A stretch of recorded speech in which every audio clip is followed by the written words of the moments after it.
Hey guys, it's me, Aiden, or Draz, and I just got back from seeing the movie for a second time, and I thought I'll give my review of the movie itself.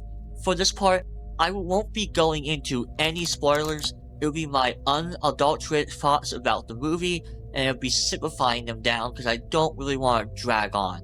Other people can go into more complex reviews a lot better than me. Now, with the big question of the day, what did I think of the movie? Is it good? And should you see it? And yes, on both counts, 100%.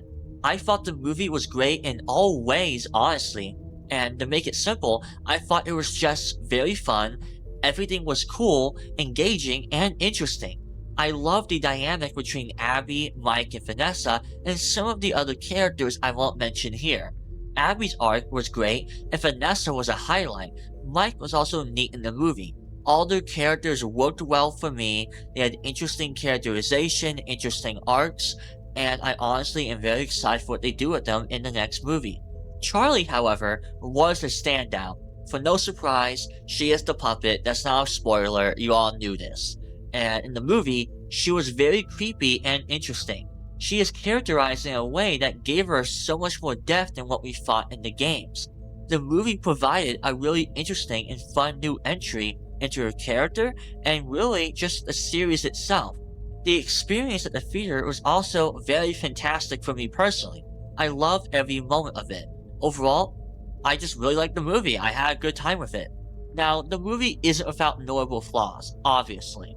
It's fast, way too fast. Things go by so quickly, it doesn't take really any time to sink in and dive into some very important moments.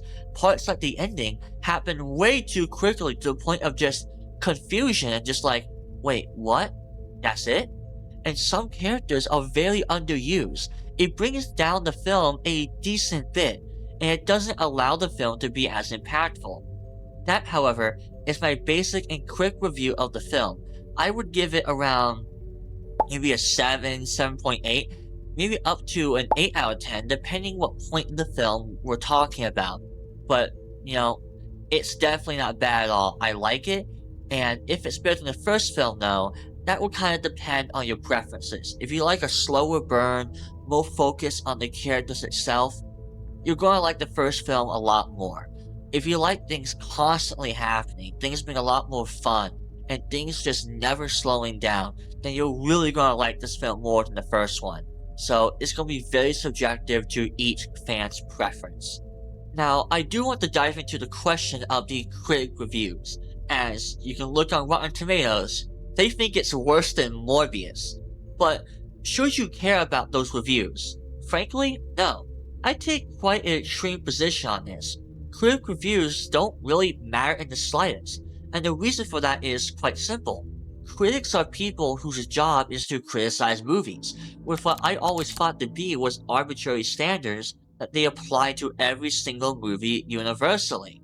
Obviously they're people and you shouldn't harass them, but you shouldn't ignore them. Because you gotta remember too as well, if you're making a new IP, you gotta appeal to a wider audience, but for an adaptation film like FNaF, it should be orientated specifically to the audience of the series it's adapting. If it pleases that audience, then by all means it's a good film.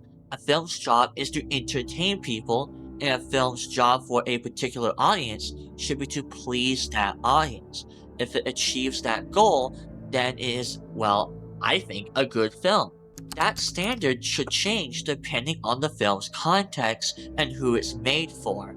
A film can be objectively good by critical standards, but bad in the context of who it's made for. FNaF 2, in my opinion, is a good film, as it seems to please the majority of the audience it was made for, the FNaF fanbase, and I wouldn't want it any other way. Don't let critic reviews ruin your hype. Now again, that's not to say the movie doesn't have some very notable issues that we should point out and criticize so that the third movie is better. But just don't let critic reviews bring you down. And there are good critics out there that I think you should watch. One I always like to listen to is 3C Films. He is a true blend of like a fan of pop culture and these franchises, but also being a critical YouTuber, right? He gives critical reviews, but he also takes things into perspective of this being a movie for the fans. So I recommend, if you want a very balanced review, watch guys like him. He's one of the best guys in the field in my opinion. But now, let's go into the spoiler section of the video. Quick disclaimer though, I did record this before the non-spoiler section you just heard here, right after I saw the movie. So keep that in mind if it seems a bit, awkward and disconnected. Hey guys, I'm back, and I just got home from seeing the movie, so let's start my more complex review. Before we go any further though, I will be going into spoilers in this section. It won't be all that long, but do not continue any further if you want to avoid spoilers. I'll give you 5 seconds to stop the video. Alright, let's go. Now, regarding the movie itself, I'm not going to recap the whole story like other channels will do. They can do it way better than me, and I'm not a movie reviewer. I'm a fan who's a theorist, and I'm going to just give my thoughts on the movie and some thoughts on the lore here. Going into the movie though, as I may have mentioned, the movie was, well, good. And I think Mike and Abby's whole story was quite compelling, to me at least. Vanessa was also handled well, though some parts did feel less developed as they should have been. Like, Vanessa's dreams only happened once after establishing them, and it doesn't really go beyond that. But what we got though was very, very good. Throughout the course of the film, mainly towards the first half of the film, she is suffering from trauma and hallucinations of her father and her abusive relationship with him, while also trying to help Mike despite concealing some very important information for him. Her scene in the past of her dealing with William and that abuse she faced as a child was fantastic. How evil and crazy Matthew Lillard as Afton sounded. And he sounded sincere too. Afton, in his own twisted way, loves his kids, but as like extensions of himself, as people he completely controls, and he maintains that control through this extreme form of abuse. It's really well done. I really applaud Emma Tammy and Scott Cawthon with it. I think it was really, really cool. Another big thing they show here is that Baby exists and has currently blue eyes, indicating that she's not possessed. What this implies is that there may be a cislocation plotline or some equivalent to it in the movies, at least in the third film and maybe beyond, maybe in a TV show. It also tells us that maybe that Elizabeth exists in the films, though the eyes are blue indicating Elizabeth has not died yet by this point. But we also have no evidence that Elizabeth exists in the films, so maybe instead of Elizabeth, because Abby's name is actually an anagram for baby, what's going to happen is that in the third film, Springtrap Michael is going to send Baby after Abby, and there's going to be a connection there instead. I personally think that's more likely, but let me know what you think down below. Megan Fox also was a great character in the film. Megan Fox killing that teacher for Abby was so deserved, bro. Like, it's unreal. I hated that guy's guts in the film. He pissed me off, and I'm sure like literally everyone agrees with that. Regarding the lore overall though, we get some very good information on Michael Afton. As the movie shows, Michael was an accomplice to William, helping him out, being so abused that he wants to fulfill his father's legacy. And this very likely applies to the games to some extent, even if Michael's character is kind of split between Mike Schmidt and Mike Afton in the movie. I think what's more likely is that Michael Afton in the movie is closer to what Michael was like pre-cislocation in the games, but Mike Schmidt is probably more closer to what Mike becomes after cislocation. But I can see how that could be kind of confusing and more up for debate. But I do really like the lore we get for Michael Afton. This is the first time we get any objective characterization for him in any sort of media. What I really loved though was Charlie's lore. We learned in the movies that she died in the year of 1982 on some Wednesday, which is pretty consistent with the novel date, which is said to be 1982 in the Silver Eyes. Now, there is one issue with this. How does this apply to the game's timeline? As we learned in Tickets to Fun that Charlie most definitely died at a Freddy's location, which we know opens in 1983. We have to kind of speculate, why is this the case? How can Charlie die in 1982? Because you got to consider, why would Scott bring this date back like 10 years later for the film and not just have it be 1983 for simplicity? Clearly he did this because it's meant to mean something and he's telling us something about the movies. What that is though and how it works in the games is something we have to figure out. But I do think it does matter and is very intentional by Scott Cawthon. Now, that's not it with Charlie. There's more interesting things about her, that being her abilities. Not only was she terrifying in the film, but it also blows up so much of what we knew about the puppet.